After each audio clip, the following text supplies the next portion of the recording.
권사님이 톡으로 보내주신 글에 의하면 아주 흥미로운 통계 하나가 있습니다. 미국 스탠포드 의대 필립 하츠 박사라고 하는 분이 이 세상 이 70억 인구를 100명의 비율로 한번 압축해 보면, 줄여 보면 그 구성원이 어떤 사람들일까라고 하는 이 재밌는 생각을 했습니다. 그래서 지구촌 70억 인구를 100명의 비율로 줄여 보았는데 그 100명 중 절반이 넘는 57명이 이 아시아 사람이다라고 하는 거죠. 그러니까 이 지구촌 70억 사람들 중에 아시아 사람들이 이 절반이 조금 넘는다라고 하는 거죠. 100명 중 21명은 이제 유럽 사람들이었고 14명은 아메리카 사람이었고 8명은 아프리카 사람이었죠. 100명 중 52명이 남자이고 48명이 여자라는 거예요. 그러니까 70억 인구를 100명의 비율로 해보더니 그런 통계가 나왔다는 것은 이제 남자가 여자보다 조금 숫자가 많다라고 하는 거죠. 100명 중 70명은 비그리스도인이고 30명이 그리스도인이라는 이야기죠. 이 통계에 의하면 70억 인구 중에 49억 명이 예수님을 믿지 않는 사람이고 21억 명이 예수님을 믿는 사람들이다라고 하는 거죠.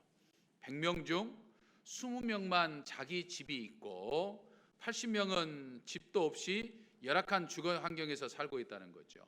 무엇보다도 놀라운 것은 100명 가운데 70명은 이제 문명이고 그중 50명이 영양실조에 걸려 있고 1명은 앓고 있거나 암 등 중병으로 병원에서 고생하고 있다는 거예요. 100명 가운데 단 1명만 대학 교육을 받은 것으로 나타났습니다. 그래서 이 필립 하츠 박사의 자료를 보면 지금 내게 집이 있고 또 먹을 것이 있고 내가 글을 읽을 수 있다고 한다면 나는 좋은 혜택을 지금 받고 살고 있는 것이다 라고 하는 사실을 깨달아 볼 수 있습니다. 그러고 보면 불평과 불만 또 원망과 갈등 이런 것들은 자신이 살아가는 어떤 환경의 조건과 또는 처지에서 오는 것이 아니라 감사할 줄 모르는 꺼지지 않는 욕심에서 오는 것이다 라고 하는 사실을 우리는 깨달아 볼 수 있죠. 감사와 나눔, 친절과 배려만이 꺼지지 않는 이 욕심의 불길을 끌 수 있다라고 하는 것입니다. 감사할 줄 모르는 이 욕심의 불길을 꺼뜨리는 이 것이야말로 행복한 삶을 살 수 있다라고 하는 거죠. 그러므로 오늘 우리 주일 예배를 드리는 사랑하는 성도 여러분들은 내게 있는 것으로 감사하는 마음을 가지고서 하루하루 이 행복한 삶을 사시기를 주님의 이름으로 간절히 축원합니다. 우리 앞뒤 사랑과 인사 한번 하실까요? 당신을 교회에서 만나서 행복합니다. 장로님을 교회에서 만나서 행복합니다.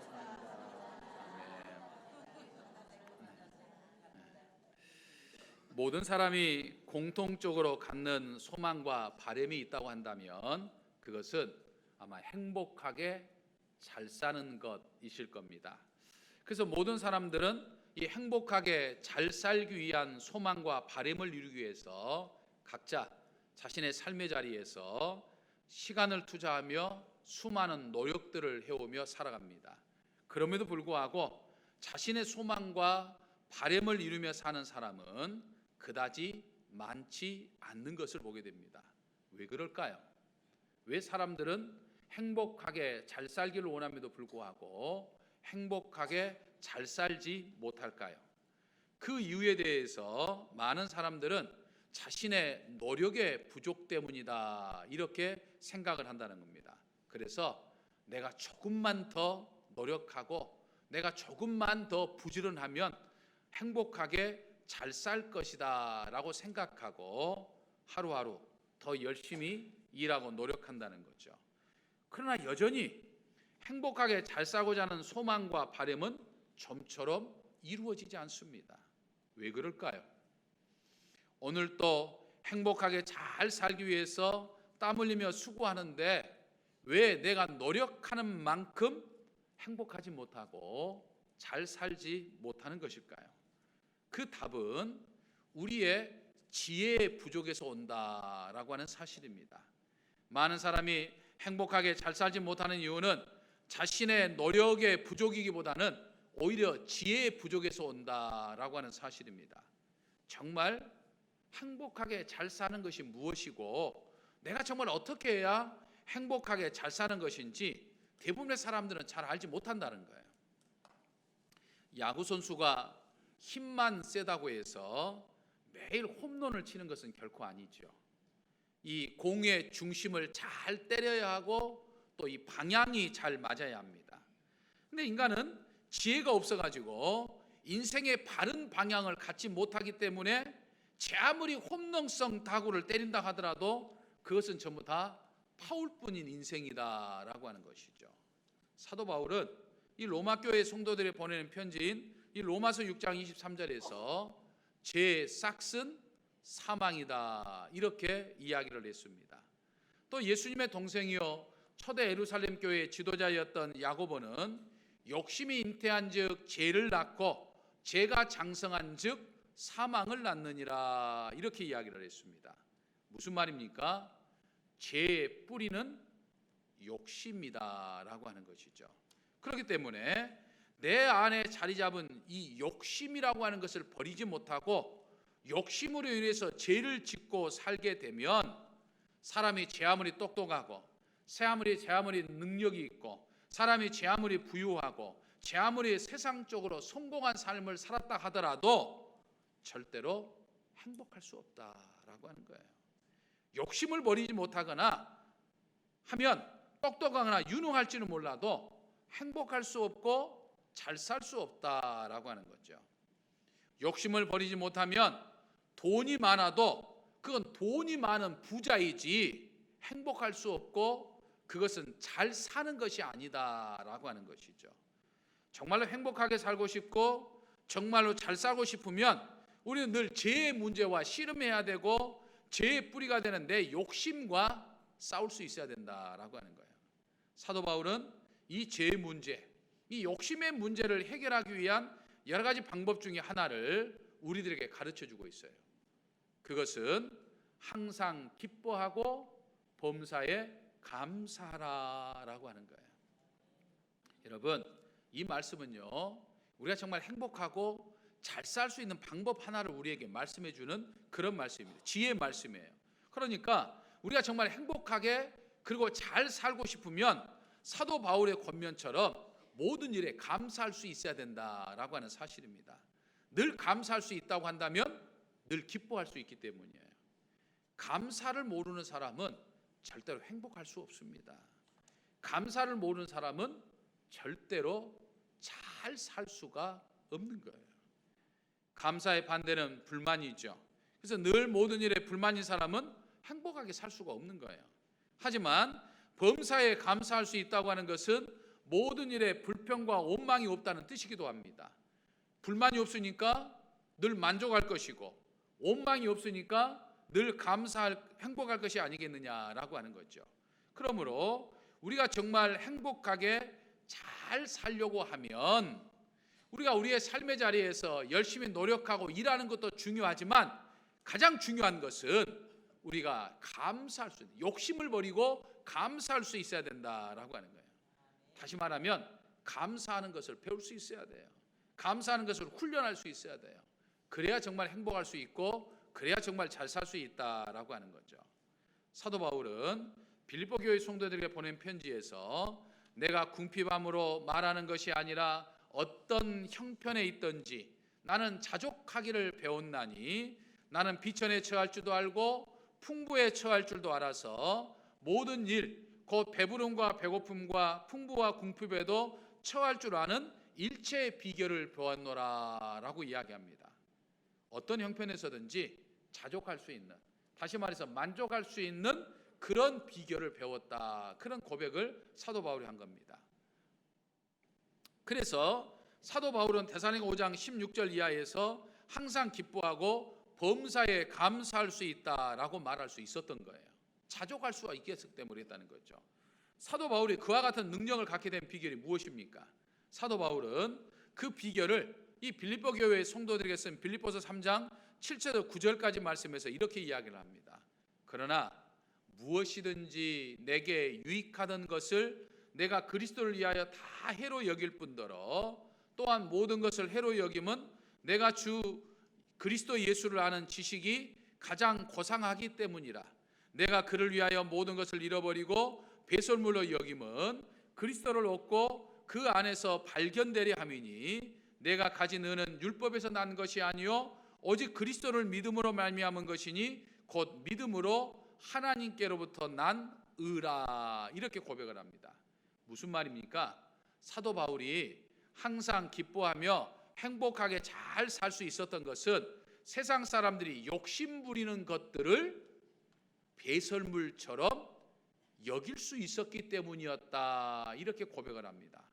다시 말해서 욕심을 버릴 수 있었기 때문이었다라고 말하죠.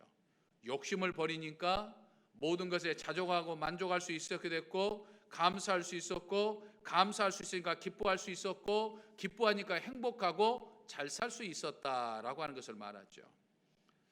사실 세상 사람들이 욕심 부리는 것은 세상에 살아가는 우리 그리스도인들 역시 우리가 세상에 살면서 갖기를 원하는 것이기도 하고, 사실은 우리가 갖고자 원하는 것들은 결코 나쁜 것이나 악한 것은 아니죠. 세상에 사는 우리가 세상에 살면서 필요한 것이니까 사실은 하나님께서 우리에게 그것을 갖도록 허락해 주신 것들인 것들을 우리는 압니다. 하지만 사도 바울이 그것들을 배설물처럼 여겼다라고 말하는 것은 지금 그 어떤 것과 비교를 해보니까 이것은 도저히 비교할 수 없는, 이것에 비교해보니까 이것은 마치 배설물과 같은 그런 것이다. 이렇게 지금 고백한 겁니다. 사도 바울이 세상의 모든 것을 이 배설물로 여길처럼 소중하게 여겼던 것이 무엇일까요?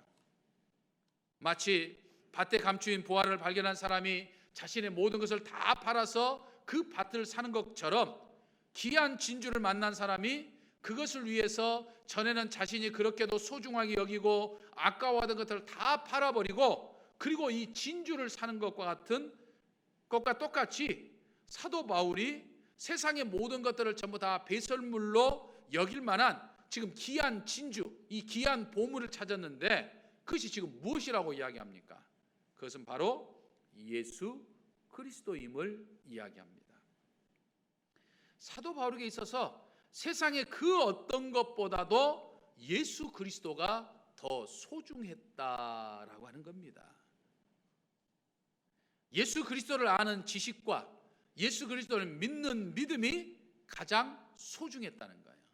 그래서 예수 그리스도를 알고 나니까 담에서 도상 전에는 예수님을 알지 못했지만 담에서 도상에서 예수님을 만나고 예수님을 믿고 나니까 내가 예수님을 알고 나니까 세상에 내가 갖고자 했던 출세와 성공과 이 모든 것들은 전부 다 하찮은 것이더라. 그 배설물과 같은 것이더라 라고 하는 거예요.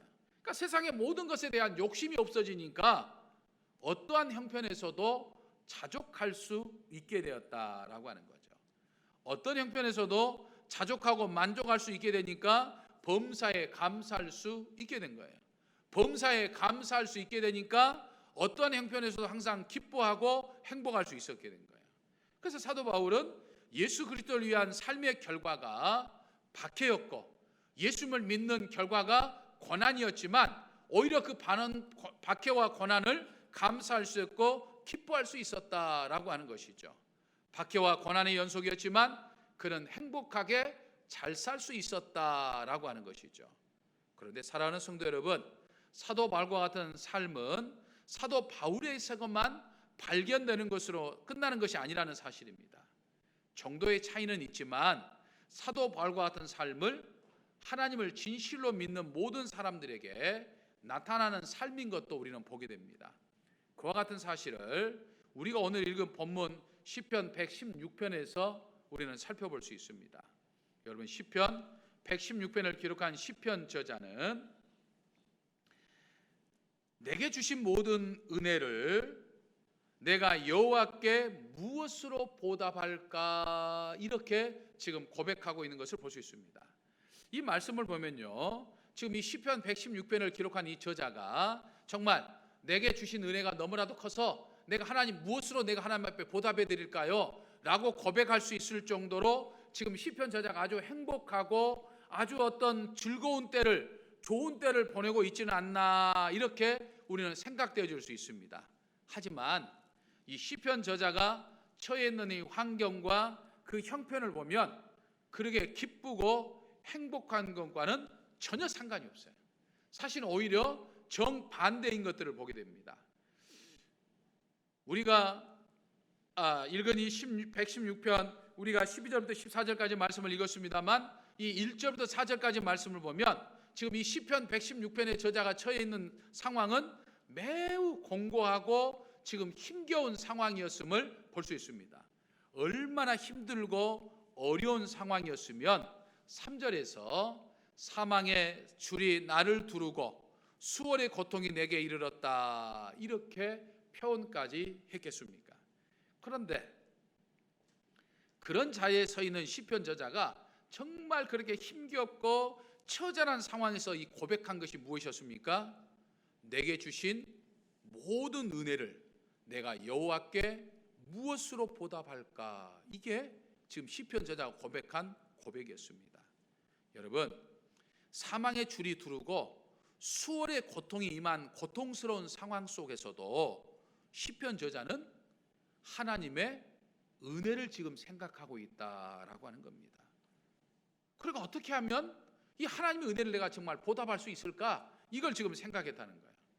아니, 어떻게 사망의 줄이 두르고 수월의 고통이 임한 그 처절한 상황에서 아니 어떻게 그런 고백을 지금 할 수 있느냐라고 하는 거죠. 그 13절에 보면 그 이유가 있습니다. 시편 저자는 13절에서 뭐라고 이야기합니까? 내가 구원의 잔을 들고 라고 이야기를 합니다. 무슨 말입니까? 지금 시편 저자는 사망의 줄이 두르고 수월의 고통이 임하는 처절한 상황 속에 처해 있지만 지금 구원의 확신이 있었다는 거예요. 하나님이 나를 구원해 주실 것이라고 하는 이 믿음이 있었다는 거예요. 하나님에 대한 절대적인 믿음이 이 시편 저자로 하여금 수월의 고통 속에서도 사망의 줄이 자신을 두르고 있는 그 상황 속에서도 희망을 가질 수 있었다라고 하는 사실입니다. 지금 사망의 줄이 자신을 두르고 있는 것처럼 힘들지만 그 사망의 줄이 결국 풀릴 것이라고 하는 사실을 이 시편 저자는 믿은 거예요. 지금은 수월의 고통이 자신을 공고한 지경에 빠뜨리고 있지만 결국에는 사라지게 될 것이라고 하는 것을 믿었습니다. 누구를 통해서요? 여호와 하나님을 통해서입니다. 그것을 믿게 되니까 언제나 자신을 구원해 주시는 하나님의 은혜가 절실하게 느껴지는 거예요. 그래서 그는 감격하고 그는 감사한 것이었습니다. 여러분, 다시 한번 말씀드리지만 시편 저자는 지금 구원받는 다음에 지금 드린 게 아니에요. 구원받고 난 다음에 하나님의 은혜가 너무나도 큽니다. 내가 그 하나님의 은혜를 내가 어떻게 갚을 수 있을까요? 내가 무엇으로 보답할 수 있을까요? 이렇게 지금 이야기한 게 아니에요. 그는 지금 여전히 사망과 수월의 고통 가운데 있습니다. 하지만 자신으로 하여금 이 구원의 잔을 들게 하신 하나님, 사망과 수월의 고통 가운데 있는 자신을 구원해 주실 하나님을 바라보면서 미리 너무나도 감사해서 내게 주신 모든 은혜를 내가 여호와께 무엇으로 보답할까요? 이렇게 고백하고 있습니다. 여러분, 이해가 되십니까? 믿음이라고 하는 것은 바로 그런 거라 이 말입니다. 내가 입술을 열어서 예수님을 나의 구주로 믿습니다. 내가 예수님을 믿어야 구원받고 내가 예수님을 믿으면 영생의 삶을 삽니다 라고 입술을 열어서 내가 말하는 것도 값주고 소중한 것이지만 진짜 참 믿음이라고 하는 것은, 정말 믿음의 모습이라고 하는 것은 바로 이 사도 바울처럼 또는 이 시편 저자의 모습처럼 내가 처해 있는 환경에 따라서 시시각각 변하는 것이 아니라 언제 어디서나 나와 함께 하시는 이 하나님을 전적으로 신뢰하면서 하나님 앞에 감사를 고백할 수 있는 것이, 그게 바로 믿음이다라고 하는 겁니다. 언제나 나와 함께 하시는 하나님을 전적으로 신뢰하는 사람은 어떤 형편에서도 감사할 수 있습니다. 이런 사람이 행복하게 잘 사는 사람이에요. 이런 사람이 항상 기쁨이 넘칩니다. 이런 사람이 있는 곳에 찬양의 가사처럼 내 주 예수 모신 곳이 그 어디나 하늘나라가 되는 거예요. 저는 오늘 주의 전에 나와 예배드리는 사랑하는 성도 여러분 한 분 한 분이 정말 행복하게 잘 살기를 원합니다. 우리는 다음 주일을 추수감사주일로 지킵니다.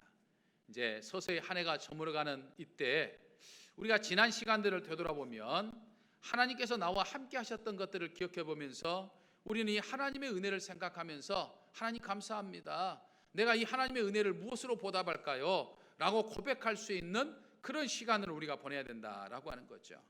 지난 시간을 돌아보면 정말 우리가 형통하고 즐거웠던 시간들도 있었습니다. 하지만 돌아보면 힘겨웠고 정말 어려웠던 시간들도 있었습니다. 건강하게 정말 활기차게 하루하루 기쁨으로 보낸 시간들도 있었습니다. 하지만 때로는 지치기도 하고 피곤하기도 하고 또 몸이 아픈 적도 우리에게는 있었어요. 지난 시간을 돌아보면 나도 모르게 자연스럽게 얼굴에 미소가 지어질 수 있었던 그런 행복한 시간들도 있었고, 생각해보면 지금도 마음 한켠이 지금 어두워질 수 있는 근심한 그런 시간들도 없잖아 있었습니다. 그런데 그런 모든 시간을 지내고 오늘 내가 지금 이 자리에 있는 것은 하나님의 은혜 때문입니다. 믿으십니까?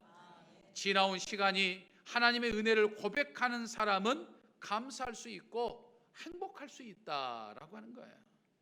사랑하는 성도 여러분, 행복의 크기는 감사의 크기라고 하는 말씀도 있습니다.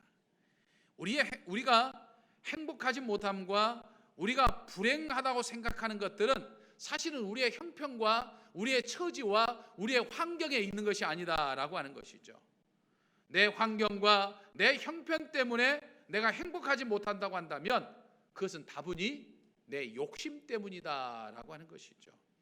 내 안에 욕심이 자리를 잡으면 무엇인가를 찾고 갖고자 하는 이 욕심이, 무엇인가를 하고자 하는 욕심이 내 안에 자리 잡으면 지나온 시간이 은혜로 느껴지지가 않는 거예요. 은혜를 모르면 감사하지 못합니다. 감사하지 못하면 행복을 느끼지 못해요. 행복을 느끼지 못하니까 이래도 불만 저래도 불만일 수밖에 없는 것이죠. 사랑하는 성도 여러분, 이번 한 주간 우리가 결실의 계절 가을의 끝자락을 보내면서 이번 한 주간 동안 정말 지난 시간 동안 하나님이 나와 함께 하셨던 그런 시간들을 한번, 하나님의 나에게 베풀어 주신 그 은혜들을 한 번씩 헤아려 보는 시간을 가지시기를 바랍니다.